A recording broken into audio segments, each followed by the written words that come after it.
বাল্য বিবাহ হিমন্ত বিশ্ব শৰ্মাৰ টোটালি নাটক। বাল্য বিবাহ বন্ধৰ ক্ষেত্ৰত হিমন্ত বিশ্ব শৰ্মা কোনো পদক্ষেপ লোৱা নাই। তেওঁ কেৱল মিডিয়াত প্ৰচাৰ ল'বৰ কাৰণে বাল্য বিবাহ বন্ধ কৰাৰ নাটক এটা ৰচনা কৰি আছে। আজিলৈকে কোনো এখন জিলা আয়ুক্ত, কোনো এখন আৰক্ষী অধীক্ষকে কোনো অঞ্চলত গৈ সজাগতা সভা কৰিছে নেকি যে বাল্য বিবাহ হ'ব নালাগে? আমি যে গাঁৱে ভূঞে চিঞৰিছোঁ বাল্য বিবাহ বন্ধ হ'ব লাগে, কিন্তু চৰকাৰ প্ৰশাসনৰ ফালৰ পৰা বিয়াগম ডিপাৰ্টমেণ্ট, স্বাস্থ্য বিভাগ আছে, সমাজ কল্যাণ বিভাগ আছে, পুলিচ আছে, জিলা আয়ুক্তসকল আছে, তেওঁলোকক আজিলৈকে বাল্য বিবাহৰ ক্ষেত্ৰত কোনো পদক্ষেপ লোৱাৰ কাৰণে নিৰ্দেশনা প্ৰেৰণ কৰা নাই। ইটোৰ পৰা বুজা যায় যে বাল্য বিবাহৰ নামত আৰু ড্ৰাগছ মুক্ত এখন সমাজ গঢ়াৰ নামতো হিমন্ত বিশ্ব শৰ্মা নাটক কৰি আছে। তেওঁৰ কেৱল চৰ্চাত থাকিব লাগে, তেওঁ গাদীটো সুৰক্ষিত হৈ থাকিব লাগে। গতিকে আমাৰ কথা হৈছে ড্ৰাগছ মুক্ত এখন সমাজ, বাল্য বিবাহ মুক্ত এখন সমাজ আমি কৰিব লাগে। গতিকে হিমন্ত বিশ্ব শৰ্মাৰ যিমানেই তেওঁ নাটক নকৰক কিয়, আমি অংগীকাৰবদ্ধ হৈছোঁ অসমৰ পৰা বাল্য বিবাহ মুক্ত এখন সমাজ কৰিম আৰু ড্ৰাগছ মুক্ত এখন সমাজ কৰিম। নিশ্চিতভাৱে বাল্য বিবাহ 2025 চনৰ ভিতৰত আমচুৰ অংগীকাৰবদ্ধ হৈছে। 2025ৰ ভিতৰত আমি বাল্য বিবাহ সংখ্যালঘু সমাজৰ পৰা নোহোৱা কৰি দিম। আমি বিচাৰিছোঁ ড্ৰাগছ মুক্ত এখন সমাজ কৰিব লাগে। চৰকাৰ, প্ৰশাসন, পুলিচে ড্ৰাগছ মুক্ত সমাজ কৰিব পৰা নাই। তেওঁলোকে আৰু ড্ৰাগছ ব্যৱসায়ীসকলক, ড্ৰাগছ সেৱনকাৰীসকলক তেওঁলোকে এনেকুৱা লাগিছে যে ৰক্ষণাবেক্ষণ দিহে আছে। গতিকে চৰকাৰে দেখুৱাই আছে ড্ৰাগছ আমি ধৰি আছোঁ, কিন্তু চৰকাৰৰ বিফলতাৰ কাৰণে আজি গায়েব হৈ আজি যুৱ প্ৰজন্ম ধ্বংসৰ পথত গতি কৰিছে। গতিকে মুখ্যমন্ত্ৰী ডাঙৰীয়াক কৈছোঁ, কথাৰে নহয় কামেৰে ড্ৰাগছ মুক্ত এখন সমাজ গঢ়ক। ড্ৰাগছত যি যুৱ সমাজ আসক্ত হৈছে, এই আসক্ত যুৱকসকলক ঘূৰাই ভাল পথত অনাৰ কাৰণে ব্যৱস্থা গ্ৰহণ কৰক। গতিকে চৰকাৰৰ কোনো ধৰণৰ ভাল নীতি নাই। চৰকাৰৰ কেৱল নীতি হৈছে হিন্দু আৰু মুছলমান হ'ব লাগে, হিন্দু মুছলমান ভাগ হ'ব লাগে আৰু ৰাজনীতি তেওঁলোকৰ গাদী প্ৰতিষ্ঠি থাকিব লাগে।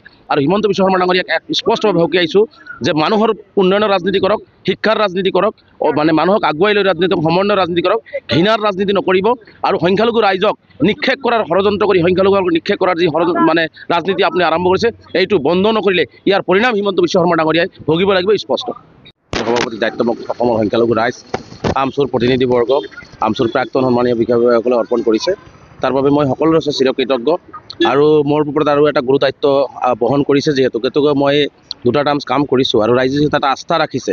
গতিকে এই আস্থাৰ আগত ৰাখি যাতে মই সংখ্যালঘু ৰাইজৰ যিখিনি আৰ্থ সামাজিক, ৰাজনৈতিক আৰু শৈক্ষিক সমস্যা আছে, এই সমস্যাখিনি যাতে সজোৰে দাবী উত্থাপন কৰি চৰকাৰৰ পৰা এইখিনি অধিকাৰ কাঢ়ি আনি সংখ্যালঘু ৰাইজক ন্যায় আৰু ন্যায্যতা দিব পাৰোঁ, তাৰ কাৰণে মই নিশ্চিতভাৱে কাম কৰি যাম। আমচুৰ নতুন সমিতিয়ে কাম কৰি যাব।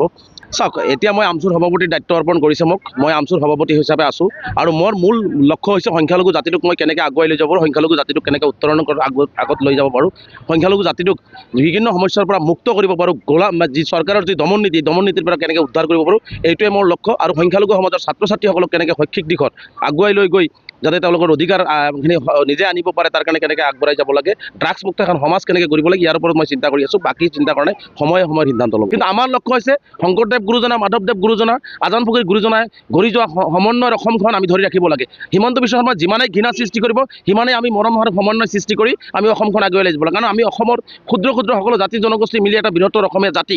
গতিকে এই বৃহত্তৰ অসমীয়া জাতিক ধ্বংস কৰিবৰ কাৰণেহে হিমন্ত বিশ্ব শৰ্মাই আজি যে গাদীত থাকি পেলাই তেওঁ কাম কৰি আছে। গতিকে আমি বৃহত্তৰ অসমীয়া জাতিটোৰ সকলো জাতি জনগোষ্ঠীৰ সমন্বয়, সমমৰ্যাদা আৰু সমবিকাশ কেনেকৈ কৰিব পাৰে, তাৰ কাৰণে আমি কাম কৰিম।